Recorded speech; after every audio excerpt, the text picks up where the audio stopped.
Bonjour, je m'appelle Céline, je suis psychologue formée aux thérapies cognitives et comportementales et je vous propose dans cette série de tutos d'avoir des trucs et astuces pour comment gérer un certain nombre de choses pendant ce confinement. Aujourd'hui, on va parler justement des difficultés liées au confinement. Pour rappel, pourquoi nous sommes confinés? Pour 3 choses. Pour limiter la propagation du virus, pour éviter d'être malade, surtout que vous êtes en général des personnes plutôt vulnérables par rapport à ce virus, et éviter l'engorgement des structures hospitalières.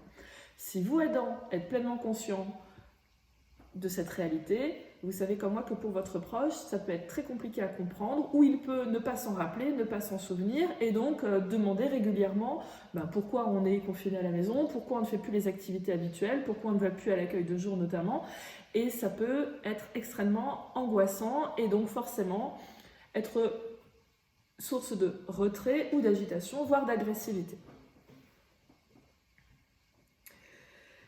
Malheureusement, on sait qu'en lien avec ce confinement, il y a du coup tout un tas de conséquences psychologiques pour vous et pour votre proche atteint de cette pathologie.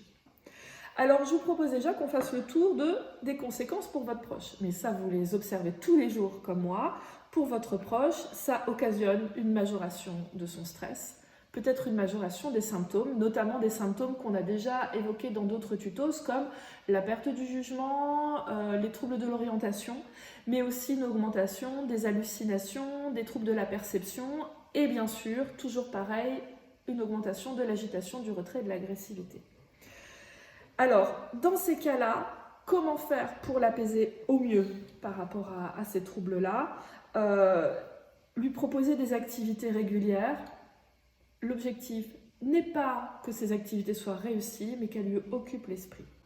Essayez aussi de lui expliquer pourquoi les sorties sont limitées. Alors, quand je dis expliquer, l'idée, c'est d'expliquer simplement au moment où éventuellement on fait une sortie à côté de son domicile. N'essayez pas d'argumenter, n'essayez pas de donner une explication trop poussée puisque votre proche ne sera plus en capacité de s'en souvenir ou de comprendre ce que vous dites et donc ça peut aussi l'agiter. Je vous donne un exemple avec mon acolyte Michel. Michel, on ne peut pas sortir comme d'habitude. Tu vois bien, regarde, on est confinés, je te l'ai déjà dit 15 fois. On n'a pas le droit de faire ça. Le gouvernement nous l'a interdit, Michel. Donc arrête de t'agacer. Si vous faites ça, vous voyez rapidement la mise en échec et le fait que votre proche ne peut plus comprendre l'intérêt du confinement. Le mieux, c'est de valider l'émotion, d'expliquer avec des phrases très courtes et très simples et plutôt de centrer sur ce que l'on peut encore faire. Exemple. Michel, je sais que ça t'angoisse cette période. Est-ce que tu veux qu'on sorte ensemble autour de la maison ? Qu'on aille jusqu'à la place du marché qui est à proximité? Je viens avec toi. Est-ce que vous voyez la différence entre les deux situations? Une situation où on explique les choses, mais finalement, comme nous on le ferait pour nous avec beaucoup d'arguments et du coup on risque d'entraîner une surcharge cognitive de raisonnement pour votre proche et donc ça l'agace. Et dans la deuxième situation, simplement on nomme l'émotion et on nomme plutôt ce que l'on peut faire encore. Et de le répéter très très régulièrement, je sais que ça c'est extrêmement fatigant pour vous. Rassurez aussi quand vous savez que c'est quelque chose d'angoissant pour votre proche sur le fait que nous avons accès à tous les biens de première nécessité, qu'on ne va pas être en pénurie alimentaire ou quelque chose qui pourrait angoisser votre proche. Évitez aussi les informations en boucle à la télé. Je sais c'est tentant d'aller rechercher les dernières informations par rapport au confinement, surtout qu'on est dans une période où il y a énormément d'incertitudes et que finalement on ne sait jamais réellement ce qui va se passer d'ici 2, 3 semaines, 4 semaines. Mais privilégiez d'avoir un accès aux informations une seule fois par jour, à un moment peut-être où vous êtes davantage tranquille vous. Faire verbaliser l'angoisse, n'hésitez pas quand vous sentez que votre proche ou vous-même êtes dans une situation émotionnelle un peu délicate à nommer « je te sens anxieux Michel, je te sens en colère » et vous aussi « je suis là inquiète ou triste ». C'est important de nommer les émotions, je sais que ce n'est pas une habitude que nous avons, pour autant c'est vraiment ce qui permet de faire baisser notre état d'agitation intérieure. Si possible, favorisez les échanges avec votre famille en privilégiant une voie d'échange qui soit rassurante pour votre proche. Si votre proche est à l'aise avec l'outil vidéo, évidemment on peut faire plein de visios avec nos familles. S'il est plus à l'aise avec le téléphone, on utilise le téléphone. S'il est plus à l'aise avec des cartes postales, eh ben on demande aux petits-enfants, aux arrière-petits-enfants, aux voisins de faire des cartes postales ou des dessins. C'est toujours quelque chose d'agréable à recevoir, je trouve. Ou reprendre des photos de nos anciens voyages, des photos de notre famille sur lesquelles on peut échanger ensemble. Dans notre communication aussi, nous pouvons chercher à montrer le positif de ce confinement. Le positif de ce confinement, c'est essayer de se remettre dans le temps présent, d'observer ce qui se passe autour de nous, le calme ambiant par exemple.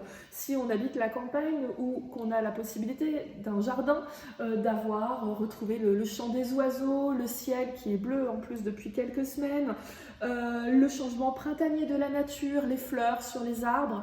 Essayez d'axer votre quotidien sur toute la sensorialité positive. Donc le bruit des oiseaux, la douce chaleur du printemps, mais ça peut être aussi quand on cuisine, de retrouver l'odeur d'un gâteau agréable, une odeur de parfum, des choses visuelles positives, etc., etc. Et pourquoi pas, autour de ces éléments sensoriels, d'avoir des éléments de réflexion, de jeu, de retrouver des petites choses comme ça qui peuvent être plaisantes pour votre proche et pour vous. Vous pouvez aussi essayer de donner un rythme à la journée, d'avoir une routine afin d'éviter l'angoisse. Cette routine, vous pouvez aussi la noter, l'écrire, de façon à ce qu'elle soit clairement établie pour votre proche. La routine n'est pas obligatoirement rigide, simplement de dire le matin, on va se balader vers 10h autour de notre quartier. Une fois par semaine, on va chercher les courses au drive où on sait qu'on a une personne qui vient nous amener les courses, etc., etc.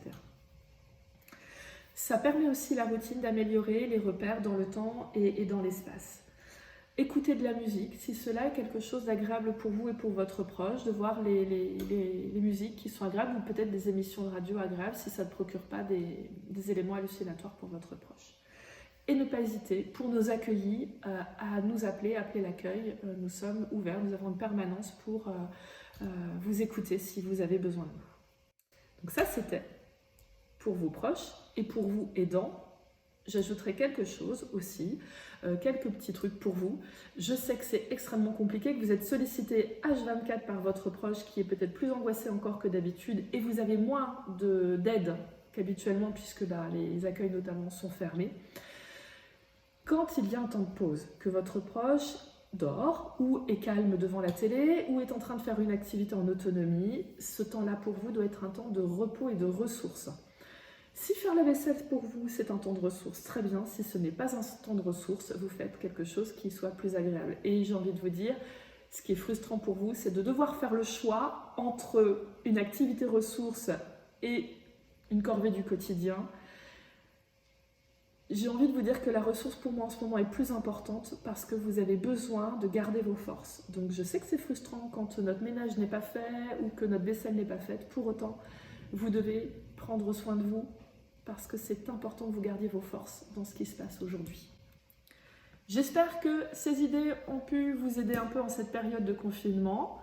Je vous dis à très bientôt pour un nouveau tuto. En attendant, prenez soin de vous.